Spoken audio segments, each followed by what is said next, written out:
and hide thee in the dust, for fear of the Lord, for the glory of his majesty. The lofty looks of man shall be humble, and the haughtiness of men shall be bowed down, and the Lord alone shall be exalted in that day. Hey, good morning. Welcome to the Line by Line Bible Studies. We're continuing today in Proverbs chapter 15. And I want to read more than what we've got, but I don't really think we'll get into the next chapter. So we'll just read the ones we got, and if we get there, well, then we'll get there. Without counsel, purposes are disappointed, but in the multitude of counselors they are established. A man hath joy by the answer of his mouth, and a word spoken in due season, how good is it? The way of life is above to the wise, that he may depart from hell beneath. The Lord will destroy the house of the proud, but he will establish the border of the widow. The thoughts of the wicked are an abomination to the Lord, but the words of the pure are pleasant words. He that is greedy of gain troubleth his own house, but he that hateth gifts shall live. I don't know if this way my hair is making my head look all weird. All right, whatever. The heart of the righteous studieth to answer, but the mouth of the wicked poureth out evil things. The Lord is far from the wicked, but he heareth the prayer of the righteous. The light of the eyes rejoiceth the heart, and a good report maketh the bones fat. The ear that heareth the reproof of life abideth among the wise. He that refuseth instruction despiseth his own soul, but he that heareth reproof getteth understanding. The fear of the Lord is the instruction of wisdom, and before honor is humility. The preparation of the heart, man, and the answer of the tongue is from the Lord. Ideally. But also, it is sort of like it is from the Lord, in that God has given us this ability to reason, ability to think, to seek understanding, to quest for knowledge. You know, we have these abilities, or characteristics you might call them, because it's, you know, is it an ability? Yeah, it's an ability. Animals can't do what we do. They cannot seek after meaning, you know. They certainly can't describe meaning if they feel it, you know. I mean, I'm sure that, you know, in an animal way, I mean, a dog's life is probably pretty meaningful to it in the sense of, but it's going to be very simple. When we talk about meaning, we're talking about deep things, God, and the meaning of our existence. The deep meaning, the deep and abiding meaning. People want to find some sort of meaning in their life. I mean, you know, even if it's whatever transitory, they find something. Otherwise, life isn't much worth living, people find. You know, a meaningless life is sort of, you know, it's quickly exposed as vain and empty. Anyways, so without counsel, purposes are disappointed. You know, when you want to do something, especially the more difficult the task and the bigger the task you want to take on, you know, you need to gather information. That's the counsel, you know. If you don't have good counsel, good information, you know, from good sources, good counselors, and that's why it says in the multitude of counselors are established, because that's the important thing. And this is what upsets me so much about YouTube censorship, is that it is so foolish. It is also dangerous. YouTube censorship is dangerous. I wouldn't be surprised if they end up getting sued in the future. They should be sued. Certainly the people in government who are activating the censorship should be retroactively prosecuted for violating the Constitution. And anyone who has an oath of office already should be prosecuted under there isn't some sort of existing statute for people depriving people of the rights. I guess it was always so unthinkable. But you know, we'll fix that. in America here. You betcha. Unless the devil himself comes down and stops us. All right. Because that's about all that's going to stop me as far as I'm concerned. And the reason is because, in the multitude of counsel. That's how I found. And the thing is, in some way, you have to seek it out. If you want counsel, you got to look for it. You got to care about it. You got to care about information. That's how I understood what was going on during the pandemic. That's why I wanted to take count before I decided. I had an open mind about the vaccine. I don't know if I said anything about the Bible study about it, but I indicated to people at the time, I was like, well, I'm going to wait and see. I'm going to get more information about this new vaccine for the COVID-19, okay? And you get information about it, and I listened. I heard a lot of rumors. Some of them I repeated, which I shouldn't have done because YouTube censored me for it. But what the heck? I shouldn't have done, right? I can't talk about rumors. I'm not a counselor. I was gathering counsel, and then collating and reporting. And I got it right. They got it wrong, okay? And they still are, and in some ways, it's all still being covered up. But the thing is, when you watch the regular news, they don't bother to make sure to take in multitude of counsel to see. There's no investigation going on. They're handed a script. And so many people just go by what the script readers have said. It's such folly. You're not getting any counsel. You're just being directed like a sheep. And that's bad. What I did is I went onto YouTube and I found all the smartest people in the world, what they were saying. The most knowledgeable in the field of medicine, disease, and what were they? There was one voice, which was the establishment, and they're all agreed there. But there was a lot of dissenting voices also. It's like, well, they got to be shut up. That's dangerous, YouTube. That's dangerous. You get people killed like that. Shutting up people's important things they got to say. You're going to be responsible someday for that. I have no doubt. There'll be a price to pay. Censoring people is dangerous. Lots of disappointment incoming. The more they censor, the more people are going to suffer. I can hear myself in the other room. It's like, what's the guy shouting in the other room? It pisses me off. It does. Censorship is dangerous. It is. Misinformation is much less dangerous than censorship. Much less. Foolishness.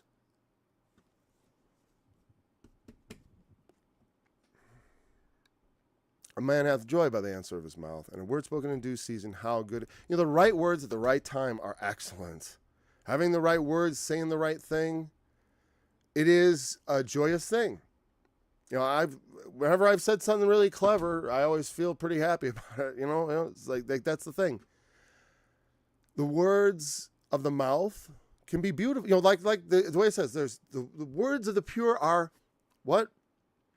Pleasant words. Pleasant words, good words. I don't like getting unpleasant with my words. There are unpleasant things to say because there's unrighteousness to be dealt with. There's wickedness to be dealt with. Foolishness to be remedied. Children. What do you think these children censoring me, a man?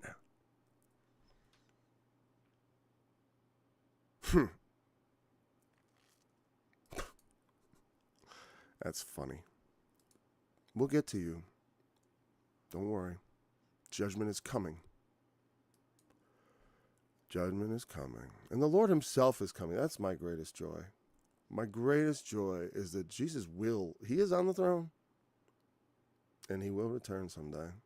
Maybe not for another 1,000 years. I don't know. But I take comfort in that when I'm done, it's given to me only once to die. And after that, the judgment, thank God.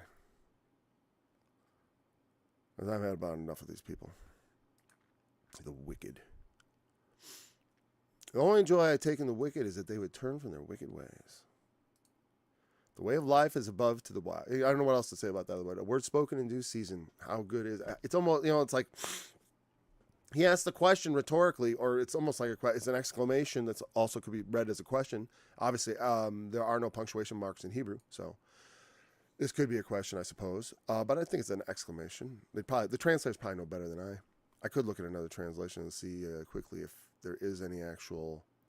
Let's see, verse 23. Let's just look at the NIV. I'm gonna look at it. I don't think I'm gonna bother bringing it up. Verse 23. A person finds joy, and how good is a timely word! Exclamation point. Now they exclaim that as if we all know.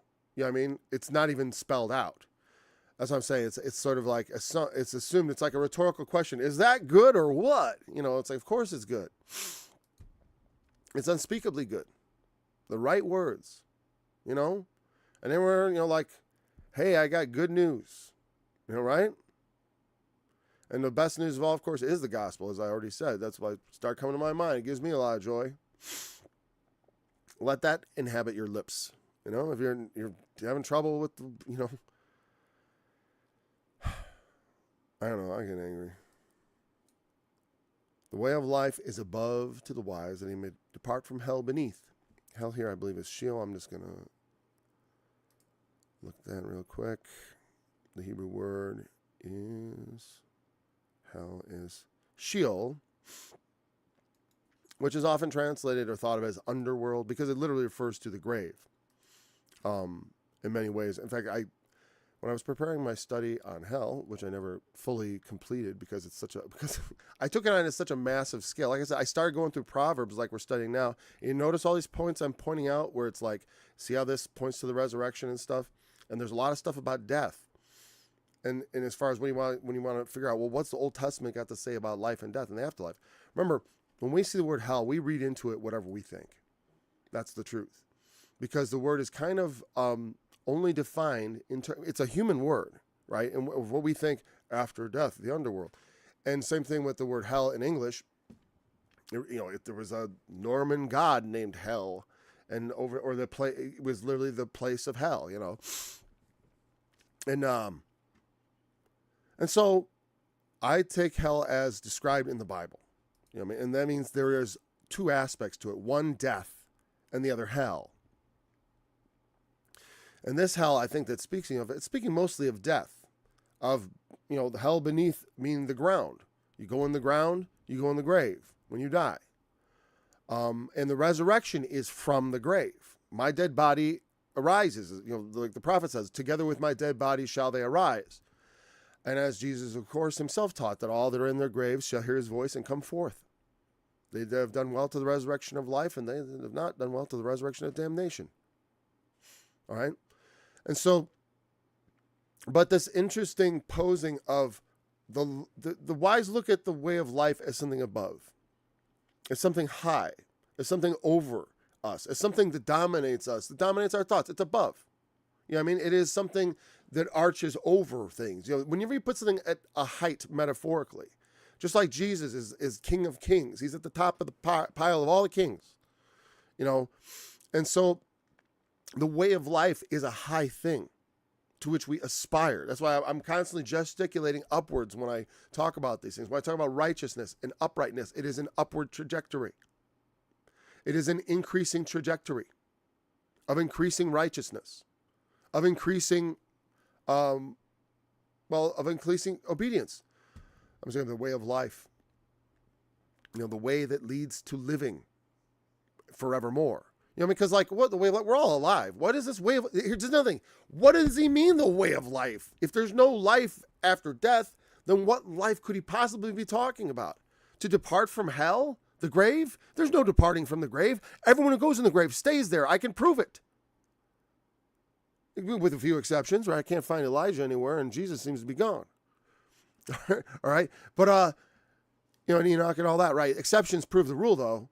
Because those are exceptional and notable because everyone else doesn't get out of the grave. We have the bodies, all of them, except for those few. We got all the bodies. There's been a dispute about the bones of Moses, but Moses had bones, that needed to be disputed over. You know what I mean? So you need to depart from the thing that takes you to the grave, the thing that makes you dead, and that thing it is the way of life. Whatever brings us to life ultimately is that, and the wise know that it is above. And that, what does that mean? In the sky? No, it means it's a high thing. It's important. It's on the top of the list of priorities. It's above. Because there are things down beneath in the slime pits of sin. In the world of wickedness and unrighteousness, there is hell to pay. Okay? There's hell waiting beneath to swallow you up forever and ever. I mean, that's all true. You know, it's like, because even though I believe in destruction, I do. It's eternal. Yes, not eternal. It's everlasting, right? If you think of eternal as being from past to future, you know, from everlasting to everlasting, like the Lord, there's really nothing eternal except God that I know of. Well, wisdom was there with God from the beginning. You know, wisdom is also sort of an eternal thing because God has never been unwise. You know, so.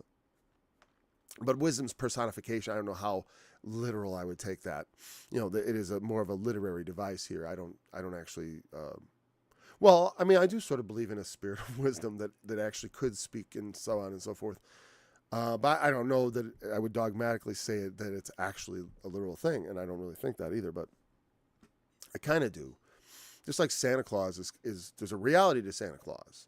It's not about, you know, him being flesh and blood and actually living in a particular place in the north, but the legend has a real texture and thing to it, and it's sort of like a real phenomena. And wisdom, woods of God, it was more like Santa Claus, you know, right? I wish people believed in wisdom the way they believed in Santa Claus, or they would foster belief in wisdom in their children the way they bother to try to convince them Santa Claus is real. I don't do that. I don't try to convince my kids of Santa Claus, but I admit, you know, some people don't like Christmas. I do. I don't teach. I don't try. I think I don't bring it up much because I don't want to offend people who think it's, you know, for whom it's far too pagan and far too removed. You know, it's like to me, it's like these are non-sectarian things that I'm doing as far as like just like lighting your home. I don't know. Is that evil? I don't light my home. Well, my wife does. She puts decorations up. I mean, to me, it's just like we're celebrating the coming of our Lord. That's all we're thinking about. And the traditions are our traditions, you know? I really don't. You know, the days of eating things sacrificed to idols and getting all worked up about little infractions like that, I really don't have time for that now. We really need to focus on what's most important, you know? The righteous things. The Lord will destroy the house of the proud. You know, that's not. I have some hope. I was arguing with this guy about. I told you about. He was trying to justify polygamy as a Christian. And I'm like, you can't do that. And I was like, I mean, the only time Jesus even talked about marrying a second woman, he was talking about getting divorced and married a second woman.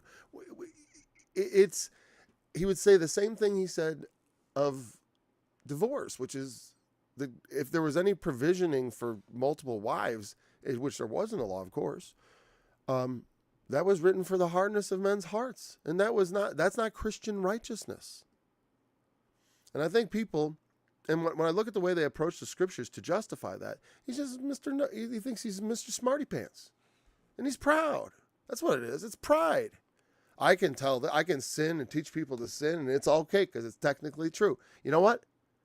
You try to get around with technicalities. Yeah, technically you can throw yourself off the temple. You know, technically.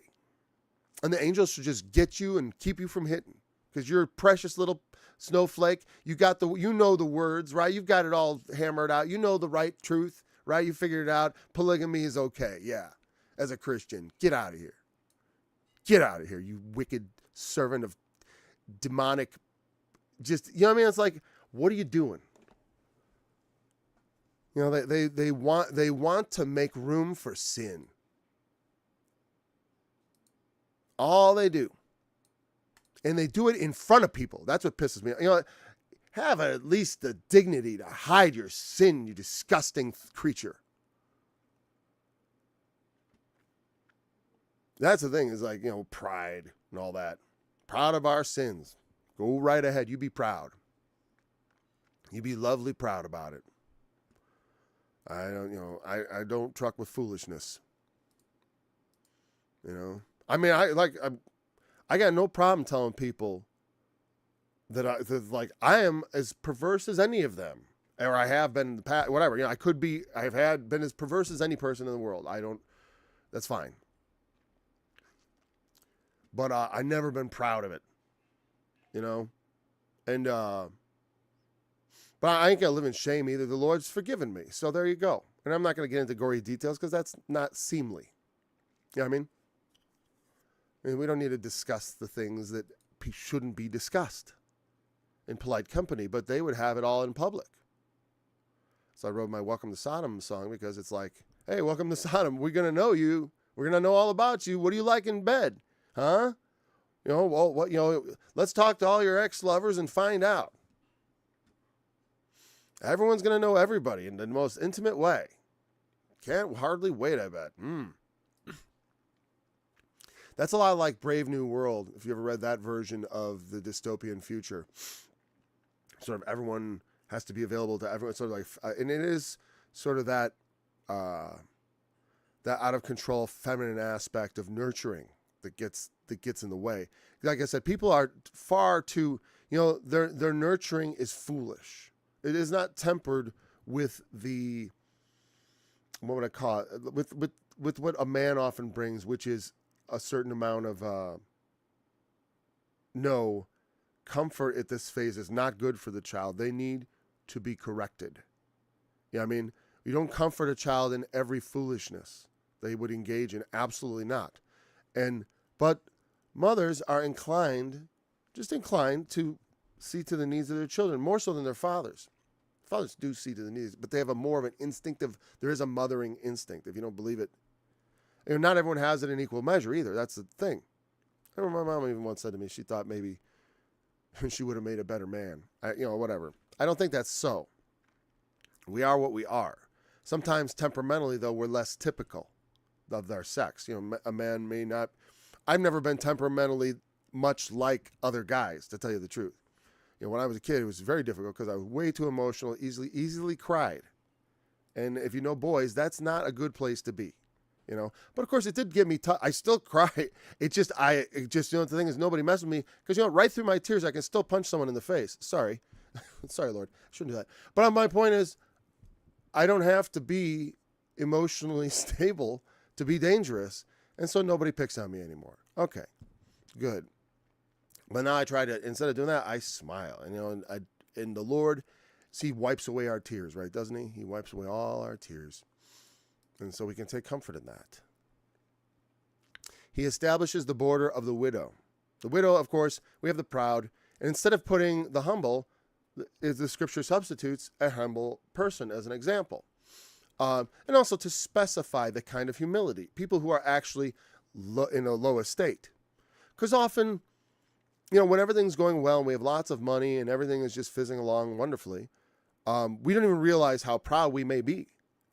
Or a lack of introspection and humility in knowing, I don't know, just like Job. I mean, it could all be taken away. And that was one of the things Job feared. He said so. And I think that part of it is, that's part of the thing we should not fear. I should trust the Lord no matter what. Not fear losing. I won't lose anything. Jesus said, if those you gave me, I've lost none. I trust the same thing. Those you gave me, I will lose nothing. Because you gave it to me. And so the Lord establishes the border. So notice he destroys the house of the proud. Right? Their house, the very center of their life. Your house. Your house symbolizes what you build out of your life. It's not just the home you live in. My house is my wife and my children, and some of my extended family members also are sort of attached to that house, even though they may have houses of their own. But they may be, but they could be regarded as part of like all my house to me, as far as I look at it, and I see these people who are part of my life. And some of them directly under me, so they're genuinely of my house. And when my children grow up, as some of them have, and go on to establish their own families, my house is even greater. Because now it's like, it's like the King of Kings thing. It's like, I'm not just a king, I'm a King of Kings. I'm not just a father, I'm a father of fathers. And a father of mothers. Not a father of children. I only have a couple children left. Really, only 2 kids. I got 1 teenager and 2 kids. And in a year, I'll have all. There'll be nothing but teenagers and 1 underage child, 1 pre-adolescent. Very soon. Not that I don't. I gotta say for myself, I don't. Having come to the end of it, it's like in some ways, it's sort of sad. It's coming to an end. That family life. But you go on to a new stage of life. I'm getting older. I probably, more little children. I don't know. As a grandfather, I'm already going to have my fill of them. So I don't know. But I never like to say no to anything, though. So because my wife and I were talking about that, we don't know. But he establishes, so their house is destroyed. The widow has borders. You know what I mean? No one gets near her house. So in this proverb, right? He establishes her boundaries, protection. A boundary is a good thing because it protects you. By establishing a good boundary, people don't come into your house, so to speak. In our life, we have to have certain kinds of boundaries so that people do not, because, for example, I have a friend and I love him and I consider him a brother, but years ago we parted ways. And then he comes back into my life suddenly and wants me to take him in as a Christian. And it's like, I can't, not only that. And the thing is, it's like, you can't just impose yourself on someone and then make demands of them on pain of, but you're a Christian. That's not how you do it as a Christian. We all have our struggles. And it's like, I don't want to get any more personal than I did on that one. But my point is, we have to, because nothing to do with that person's pride or anything like that. All I'm saying is, like, I have to have boundaries around my life, because I'm always like, I always feel like I'm on a razor's edge. I do, because that's how I've been living, because I chose to live larger than I was capable of. Maybe that makes me a bit of a fool. I'm like the man who went to build a tower and didn't count the cost, but the money keeps coming in anyway, so I didn't know how much it was going to cost to begin with, but like a lot of projects, sometimes it's worth just pouring everything you got into it. I don't know, because you just got to finish. It's like, you can't stop now, can't walk away now. I don't know. That's why I said that. I don't know if that sounds right or wrong or whatever in regards to this, as far as like my friend and all that, but I don't, like I said, I don't want to go into, I could go into, I feel like I made myself look bad in that, and that's fine. I don't want to go into more details about it. I'm not going to go into more details just because, in case, I know he doesn't listen, but in case he did, I don't want him to hear his whole story told. No way. Okay, so I'll just let myself look bad. We'll just move on. So the thoughts of the wicked are an abomination to the Lord. The things they think, the things that, they're very thoughts. And here's the thing, it's like, my wicked thoughts God hates. That's why we got to take captive every thought to the obedience of Christ. That's why you'll never, ever, not ever, ever. Well, here's the thing. You need Christ's blood. You're not as righteous as you think you are. And obviously we're not the wicked, right? We are the righteous because Christ the righteous has declared us so, okay? But even so, we, like it says, if we read the word, it's a schoolmaster, it's an instructor. Well, I know it's true because the reason I know the thoughts of the wicked are abomination is because Paul told us to take captive every thought to the obedience to Christ. That's the level of righteousness that we are called to, okay? We have believed in Christ unto salvation, made confession with our mouth, but we are called to something in that. And do not disregard that calling, because that is the whole reason you're having faith, lest you end up like the guy with 1 talent, because that's exactly what happens.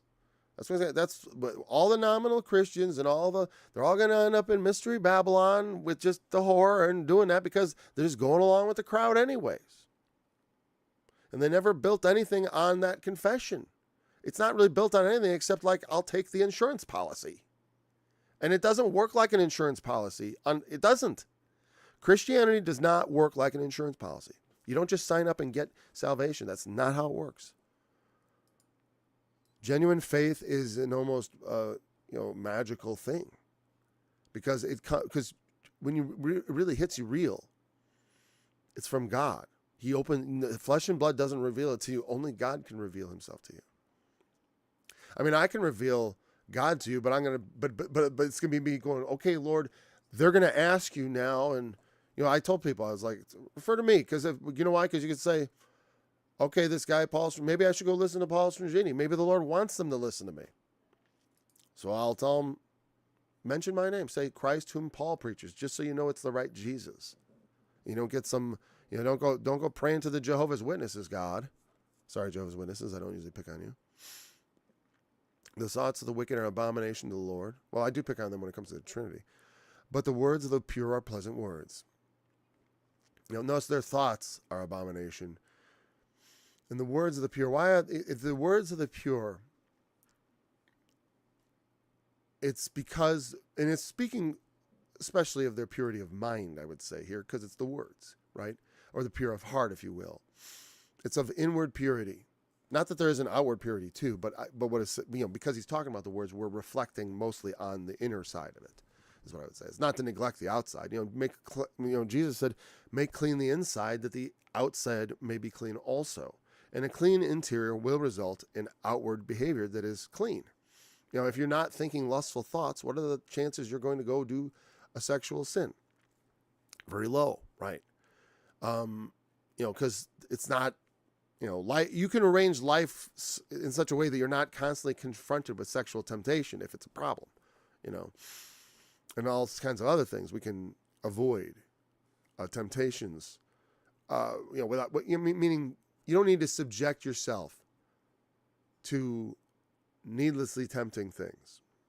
If you have to take a particular route and it takes you past the temptation, well, then you have, gas stations are everywhere. And if a gas station happens to be a temptation for you for something, whether it be whatever it is, then it may be a fact that, you're going to have to just deal with it because you can't avoid it.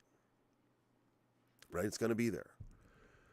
So you have to learn to do right. But the words of the pure are pleasant, as opposed to abominable. God loves to hear the truth. The words of the pure are true. They're true to not even just like the truth of God, but like when I speak, that what comes out of my mouth is true to what's inside my heart. True to what I actually believe. Because I tell you all the things I actually believe, but I also know that it's not the same as being able to exercise all of it, to the utmost. Meaning to be able to exercise, just as you may have a difficulty with a sin, you also have difficulties. People struggle to study the Word. I got to study my Bible. They want to study their Bible.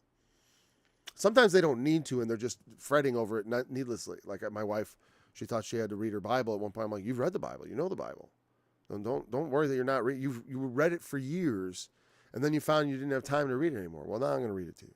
While we were doing, I restarted my studies soon after that. Actually, I think, and she was like, not happy she didn't have anything to study, or she wants something to listen to. And so that's when we started the online studies on oraclesofgod.org. He that is greedy of gain troubles his own house. And here they speak especially of gifts, which are bribes. Bribery. I've never been subject to bribery because I don't have really anything to be bribed of. As far as I know. Yeah, I've never been bribed. So, I used to think of it, I've had things that were, I've been, whatever. Let's just skip that one. I was going to go with different, I don't have to use myself as an example. That's fine. Good. I'm glad I have nothing to say about that. All right, but he is greedy of gain.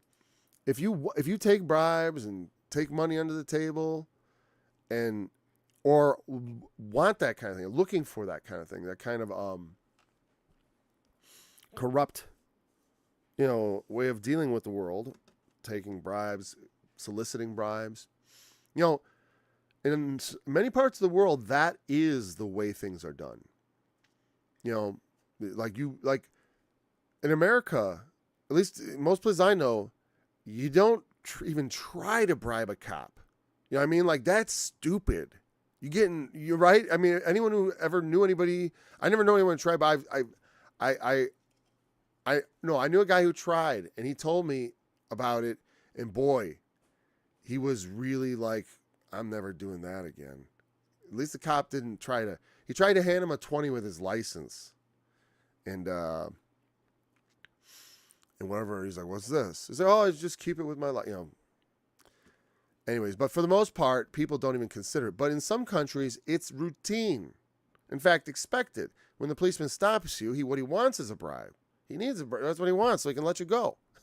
You're right. He wants a bribe.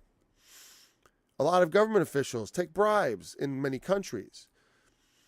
In our country, we managed to not have such a corrupt system. We have a pretty honest system. When you go to the bank, you have to bribe the tellers, or I've never had to bribe a government official. I never felt like one was asking for a bribe. And I've encountered government officials on a number of occasions. So, I'll say that for our government. Except at the high levels, right? The senators and the congressmen and the campaign contribution. Certainly our president, man, that dude is greedy of gain. And boy, he's brought trouble in his house. Look at his whole family is in jeopardy.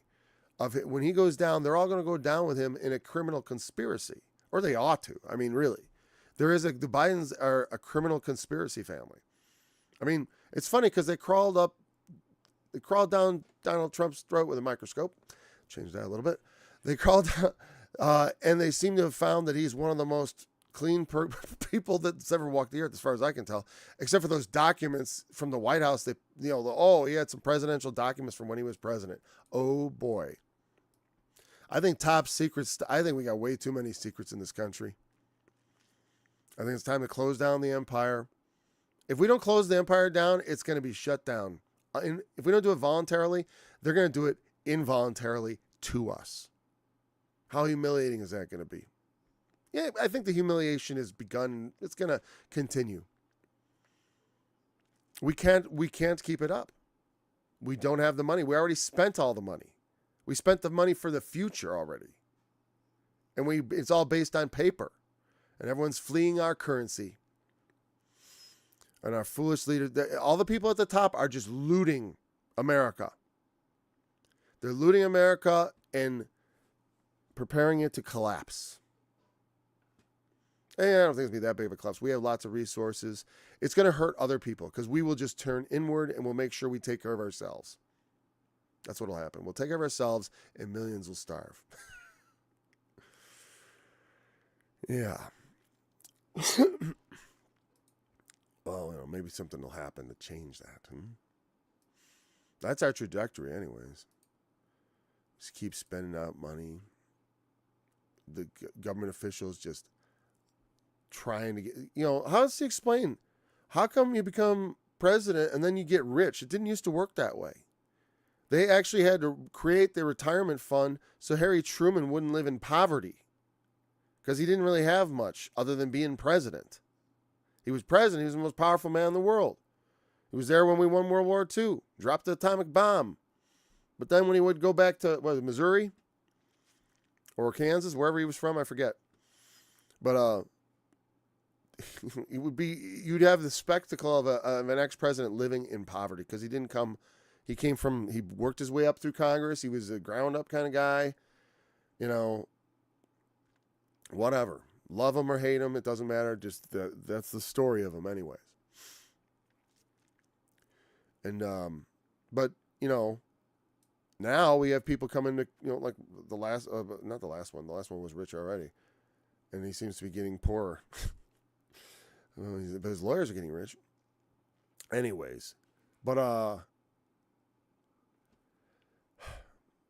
yeah, there's so much corruption at the top that that's just, that's going, when the house is your country, we've known for decades about the debt issue. It's just a question of how far it goes before it, since nothing's being done to remedy it, You got to wonder, well, what's that going to look like eventually?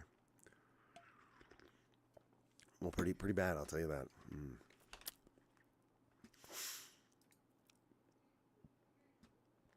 All right, so again, notice, shall live. He brings trouble to his house. And ultimately, this is only true. Because sometimes the Ecclesiastes kind of looks. Ecclesiastes is more wisdom literature, but it's not the wisdom from the perspective of the ultimate. It's more practical. It's like saying, well, how's it really going in the world? It's like, well, it seems like the wicked get away with it. The same fate, the same evil befalls all, both righteous and unrighteous. In the end, they all die. So without some sort of ultimate justice, how could this ever really be true? I mean, if you have good laws that make it put a death, if your laws are bribery, that's a death penalty. then yeah, he that hateth gifts will live. Especially if you're in a country like remember the kings of Persia from Daniel? They're always like, whoever's my wrath is on, kill him, and then go kill their family and make their house in a dunghill. That's literally the kind of justice people used to carry out. So when it says this, in some places, bribery, because the king needs his ministers, if he doesn't understand, to execute justice on his behalf, to make things go well in the kingdom and the kingdom prosper. You need to have the rules enforced evenly and correctly, whatever they are. That's the problem with our country, is our regulations are crafted to favor certain businesses and interests. And so it's not a free market. It's a fascist capitalism, basically. A lot more like, government. You ever heard of government and private public partnerships? That's fascism, basically, or socialism, whatever. I think public-private partnership is not socialism, because the partnership is something else. It's fascism. That's what it is. I mean, maybe they like a better name for it. They don't want to call it that, because honestly, when the thing is, the system, it's not actually just government and private business working together that creates Hitler. I mean, that's silly. That's not what it is. But it's still not good. You need a level playing field. The rules have to apply evenly. You can't favor certain interests. Pick winners and losers. That ultimately that will do things for some people, but it will also ultimately bring the whole country to its knees. Because you're not allowing the good to rise to the top. You're artificially stamping down good things and artificially raising things that nobody wants. Just like these, we're going to make everyone drive electric cars by 2040. It's like, how? There's no way I'll ever get into one of those things. Not because of some prejudice on my part. I could never afford it. They cost more than my house. You know how much I pay for cars? Nothing. I take cars that people don't want and I fix them. I pay zero for cars if I can. I have a number of cars at zero. If I can pay zero, I'll pay zero. If I can pay a couple $100, I'll pay a couple $100. But I don't know if I don't remember the last car I bought for more than $1,000. I bought one for $500, one for $800, and then a lot for nothing. I'm thankful. It's a lot like bicycles. When you have a big family, people tend to give you bicycles and cars. So it's not such a bad deal. I'm never ashamed to receive the good charities of good people, so I'm not. I still got to fix it. I still got to maintain it. The heart of the righteous studieth to answer, but the mouth of the wicked poureth out evil things. There's that sort of unhesitating, just mouth diarrhea. Okay, they don't study what should be. Like I said, these are not prepared studies, but I'll tell you what, it's not that I haven't studied. It's not that because my answers, to questions, are very well studied. They're very thought out. as far as certainly for the most important questions, you know, like when I talk about the Trinity, it's like I have a reason. I can answer that question. I have a good explanation. I can lay it out, so I can give a good answer. I can tell people why I changed my mind about that. You know, when it comes to important doctrine, resurrection, you know, I'll know where I'm going to take you. If I want people to believe in Jesus, you know, if I want to show them prophecies, I know where they are, or how to find them, or even if not where they are, I know what they are. You know. A lot of times also you gotta understand that people you talk to may not have any, I don't know. It's not easy to get to some people.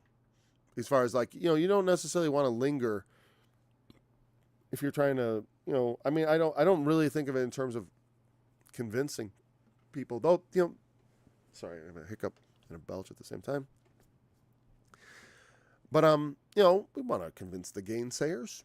You know, a potential. I mean, at least I want to have a speech that ought to convince them, right? That should have worked. Well, the only explanation is blindness. You know, that's fine. You know, that's what I want. I want that to be the only reason. You know, ultimately, that's good. The righteous heart, a heart that's right, wants to know what the truth is, what the answer is, and they will study to find out. I wonder if the word study even means study, though. I just got to check that out. Because I was thought, study. Okay, we got plenty of time. Study the answer. All right, I'm bringing it up here. Oops. There we go. And Haga. Oh, yeah. To moan, growl, utter, speak, or muse. Yeah. What does the word mean from the root? To growl, to groan, moan, in distress like a dove. To utter, followed by accusative. But here's what we want is more like soliloquize, meditate, muse. And let's see, that's something like that. Or imagine, devise. There's Proverbs 15:28. So it's with the infinitive, you know, whatever not. If you understood, if you learn the accusative and the infinitive as far as what those cases indicate, for the accusative case, it is like whatever. Well, yeah, it's like this. Infinitive. Let's see, Proverbs. Yeah. He studies to answer, testify. So study is not like we were, but to meditate, right? Muse, to imagine, devise. You know, they take time to think about it, is what it's really saying. It's interesting that the word comes from the idea of like muttering aloud, like, what am I thinking about? You know, the musing to answer, response. Sure, nothing special there. So study is fine. It's not necessarily sit down with books. Like I was saying, it's like these are questions that we've meditated, questions that we've given our attention to, you know, to answer. It is wise. It is a righteous thing also. Because I said the righteous want to be right. And I mean that to do the right thing, the righteous thing, and to be correct technically, of course. But that is, you know, technical correctness. Like I said, I don't make pretensions to technical correctness, because sometimes in my study I will be technically incorrect, which I said like study. What if I'd found that it didn't mean that? It meant something a little different. Well, you know, let's say I go off on you got to use books and and study, right? I'd still be probably right, even though I was technically wrong. Like there's much to be gained from books, you know, as far as like, yeah, or from tools like Bible Hub, which I use here, you know, with the built-in Strong's Concordance and the built-in Englishman's Concordance and the built-in Brown Driver Briggs. It's really convenient, and it helps us get to the answer, because we should care about getting the right answer and not just about being right. Because a lot of time, because being right is just a state of mind. As far as I know, there is also the fact of being right. But for many people, it is just a state of mind because they're wrong. You know what I mean? But they think they're right. And that's the problem. We think we're right, but we're actually wrong. And that leads to all kinds of problems. When you think you're right, you stand up and like you're right. So, no, this is the right way. This is what we should do. You know, it's like polygamy is totally cool. It's totally acceptable as a Christian because of Chronicles. Because of something that's said in Chronicles about King Jehoiada or whatever, you know? I forgot which one it was. 2 Chronicles chapter 24, verse 2. I think that was verse 3 or somewhere in there. Just start reading. Yeah, he gave that king, that he had either the priest had 2 wives or the king had 2 wives. It's kind of hard to see. But I think some translations make it clear that it's the idea that the priest gave him 2 wives and that he did what was right in the sight of the Lord, so that's right. And so, okay, sure. Just like divorce is right if you do it technically correct, right? You give her the bill of divorcement, that makes you righteous, right? You think so, but no. It doesn't make you righteous. Even, like I said, Noah's drunkenness, well, the fact Noah's righteousness does not make his drunkenness righteous. And it doesn't make him like a wicked person either, because he's under God's grace in some way. You know, as far as that's the way I look at it. Because God always favored, like look at David's life. You can't say he made up for all those. There's no making up for murder with a sacrifice. None. There's no making it up. He says so in the Psalm. You know, the sacrifice of a broken heart is all I can give you. But you'll accept that. Psalm 51. A broken and a contrite heart, O God, thou wilt not despise. Burnt offering and whole burnt offering, you would not. Because there's no way that's going to cover that kind of a sin. Murder and adultery? Are you kidding me? Murder in adultery? No, but God had mercy on him. Just as God has mercy on Noah. And he sees him as righteous. You know, even, you know, just because, you know, like I said, I always look at all those men as relatively righteous. And I believe what it says in Ecclesiastes, that there is not a just man upon the earth that doeth good and sinneth not. I'll give you the verse on that. It's a good verse to remember. Sinneth not. And I just need to look it up in Ecclesiastes. Results 1. Ecclesiastes 7 verse 20. And I'll let you see it too. Ecclesiastes 7 verse 20 reads, as I said, I don't know why, there is not a just man upon the earth that doeth good and sinneth not. There's not really a just man. There's just men. Men will be called just because they're mostly just, but they're not perfect. They're not. There's not a just man upon the earth that doeth good and sinneth not. Except that, until Jesus came along. That's why Noah, he was a just man and perfect in his generations. He wasn't wicked. He didn't go around, you know, killing babies and raping women. But, you know, he certainly, as soon as he got off the ark, he went and planted a vineyard and got drunk. Probably had to take a little time, obviously. A couple of years. Vines don't produce the first year, usually.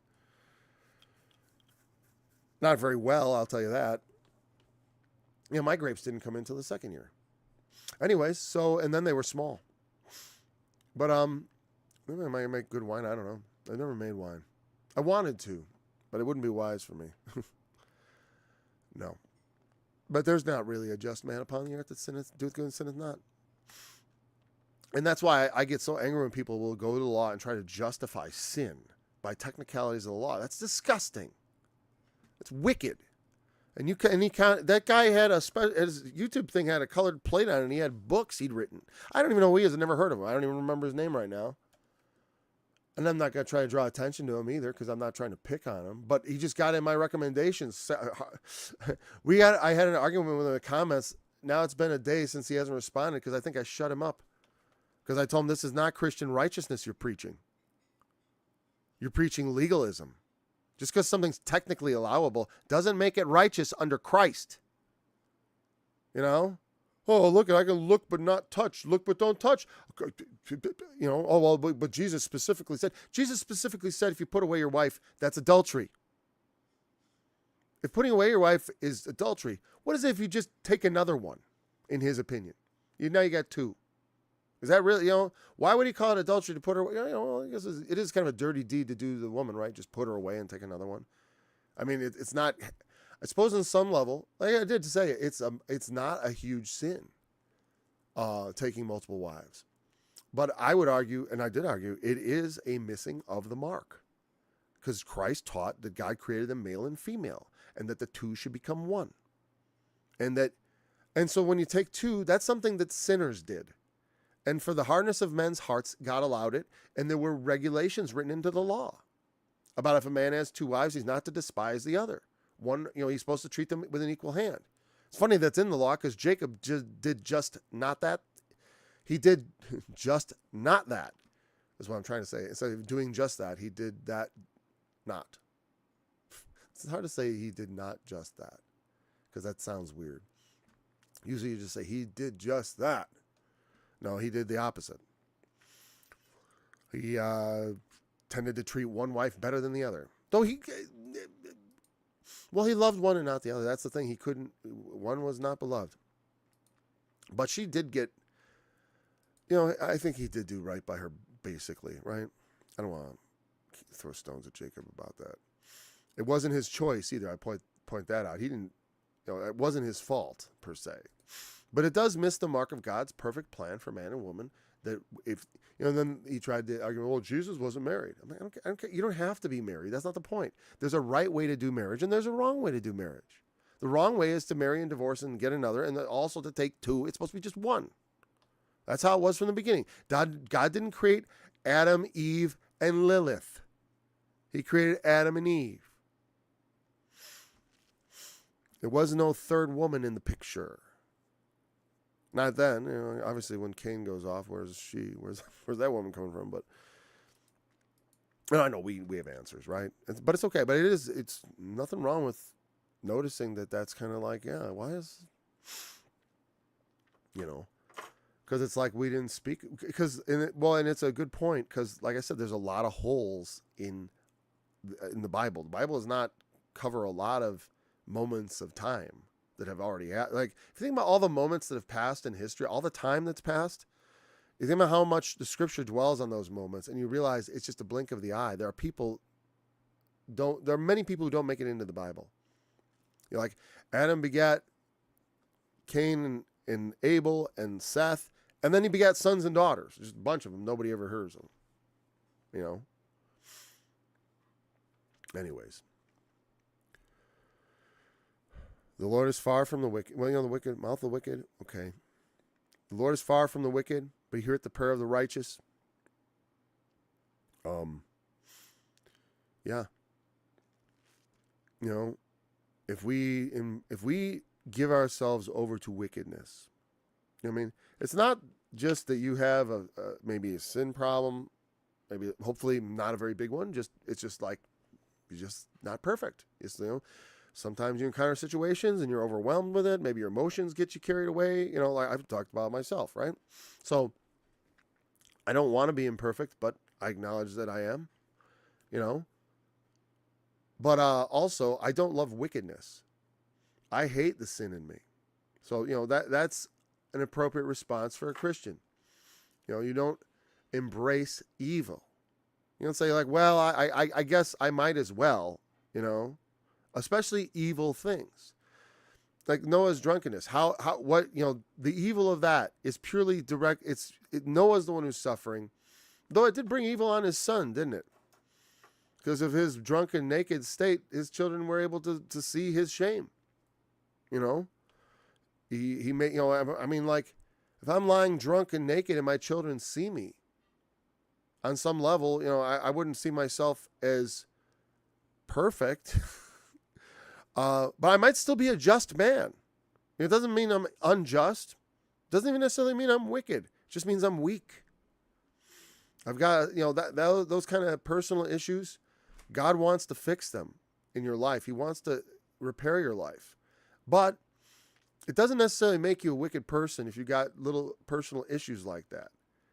It's wicked to continue in sin, any sin, truly, because our Lord died to pay for all our sins. So we got to step away from sins, but especially, we want the worst ones, but not neglecting even the least, because we know that men will give account of every idle word, and we're escaping that judgment. And so, having escaped that judgment, why not do it with your eyes open and a little bit of humility and self-consciousness to realize, like, wow, I'm getting away with having things that people are not going to get away with. So I should, but I should fear, because God, and He's not going to turn on me, but He's done so much for me. I should fear, lest I would be seen by Him as a mocker. I would fear that. I don't fear it because I am not one that mocks God. I don't. Not in my sin, not in any way. But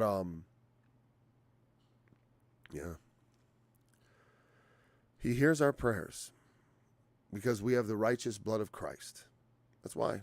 It's not because your righteousness. All our righteousness is as filthy rags, the scriptures say. It's as filthy rags. I believe that's actually, I was told years ago that was literally like a menstruous rag, something that would be considered exceedingly unclean. It's not, it's like a bloody, blood uncleanness. I mean, the fear and regarding blood as unclean to me is amusing, because when I was young, we didn't, and then AIDS came along and suddenly everybody did. Everybody was aware of blood and the fact that bloodborne disease is a thing. And yeah, a lot of health and longevity is the result of good sanitation, and, especially of fecal. A lot of, diseases of the past were born of feces and stuff, like polio and stuff. And good sanitation, getting rid of waste, treating waste, not letting it accumulate and breed disease, has done a lot to ameliorate all those concerns. But what was I saying that for? Oh, whatever. Anyways, let's keep moving here. Oh, I ran out of time. Look at that. But we're going to finish the chapter. I want to talk about the light of the eyes, rejoicing the heart. Right? And a good report making the bones fat. Now that goes back to the one we had before where it said, how good, right? How good is it? Words spoken in due season. Here it's like a good report, right? Makes the bones fat. Bones fat. No one's bones themselves don't get fat, right? But you do put fat on your bones. I wonder if that's what they mean. I'm not sure, but definitely, like, you feel like you want your bones to be strong, right? And fats, I suppose, metaphorically speaking, it's the feeling of health. Like, I've felt days where I don't think it's actually my bones. I think it's my muscles, but it might turn into an ache in the bones, or it feels like it's bones, but I may feel like low energy and weak in my skeleton if I'm not well. And I felt that. And then when health comes, I feel very mobile. Like I told my wife one day, I was like, some days I feel like I could just jump through the sky. Like I feel like if I just leap now straight up, and I'll do it actually. I'm not nuts. Yes, I will leap. I do it. I'll start walking. I'll plant both feet and go, just jump as high as I can. And I feel so energetic. I feel like I could literally jump through the sky. I know I can't. Gravity's there, but I just feel like this. My bones feel strong and healthy, and what I mean. And I feel like it's in my bones. I don't think that it's a feeling. You know what I mean? And maybe that's just like a lot of things, makes the heart to ache and all that. You feel heartache when you have heartache. and your bones do feel stronger sometimes. Like sometimes I feel like, and it may be a nutritional thing. It could be the depletion of pollutions, use of alcohol. I don't know, that used to make me feel like garbage. But anyways, the light of the eyes rejoices the hearts. Jesus said the light of the body is the eye.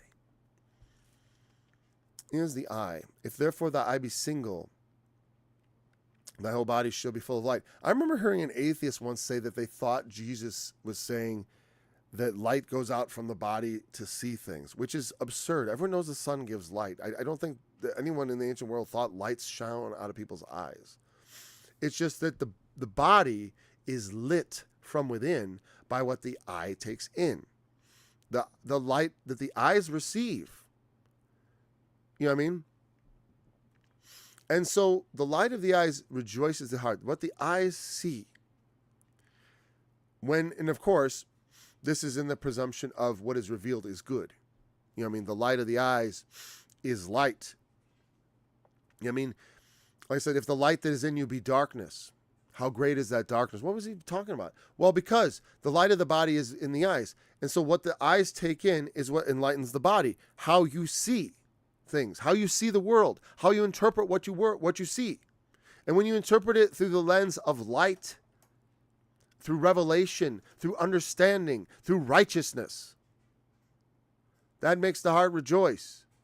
But when your eyes are evil, and that which you take in from the world is perverted and machinated and twisted into perversity and abomination.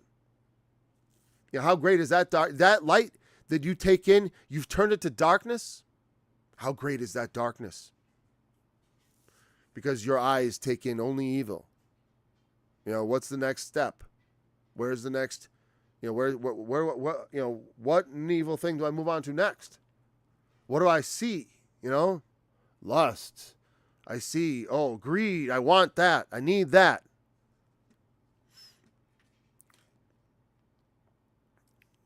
But when the eyes have light, it's like I said, it's like a good report. It's like taking in, the eyes look at the world and take in the knowledge of God. And like I said, a good report. Whatsoever is of good report, think on these things. Philippians 3:4. The ear that heareth the reproof of life abideth among the wise. The reproof of life. The reproof which gives life, which causes us to live, ultimately forevermore. But because it's what God, it's telling you, you want to live before God, you got to do wisdom. Because God, we know what's right and wrong. And He does not, God is not, you know, He does not, He will not let the wicked go free. They will be punished. And if it weren't for Christ, so would we. So, you know, don't refuse instruction. He that refuses instruction despises his own soul. Yeah, because if you don't listen when people give you good information about the fear of the Lord, yourself, your soul, who you are, you're destroying yourself. You despise yourself. Because, you know, you'll never, because you have to, if we aren't pleasing to God, if we can't somehow become pleasing to God, and Jesus has made it a very easy way, you know, His burden is easy, His yoke is light. Or His yoke is easy, His burden is light. The servant, you know, being Christ's servant, you know, again, if you seek higher gifts, it can be harder. You know, all the apostles, they died, most of them, not all of them, but they all went through lots of hardships for the Lord's sake, okay? And so, you know, you know, I'm glad I've been corrected. Otherwise, I should regard myself as a bastard and not as God's son, adopted, you know. He regards us as His children because of Christ, right? And so we need to take His instruction. We need to hear the reproof. The wicked do not hear. They refuse instruction, and their souls suffer for it, because their souls ultimately, as Jesus said, fear not him that can destroy your body, but afterwards can't do anything to you, but rather fear Him. He said, fear not them which kill the body. Fear rather Him who, after having destroyed body, can destroy soul in hell. Paraphrase slightly, but both soul and body destroyed. And then Luke, he's like, after that he hath killed, or something like that. If you listen, well, there you go. You get understanding. And that's the way to do it. With all you're getting, get it. The fear of the Lord is the instruction of wisdom, and before honor is humility. Because true honor, people who take honor themselves, there's no true honor in that. True honor, if you want honor from the Lord, you got to be humble. Before God's going to honor anyone, because it's like we have to understand how humble we are. You want, because that's the thing. It's like, if I've got a border around me, well, God built it. He establishes my borders.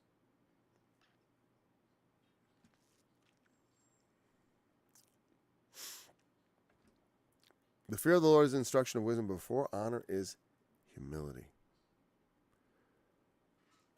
Wisdom instructs us to fear the Lord, to fear him. That is wisdom.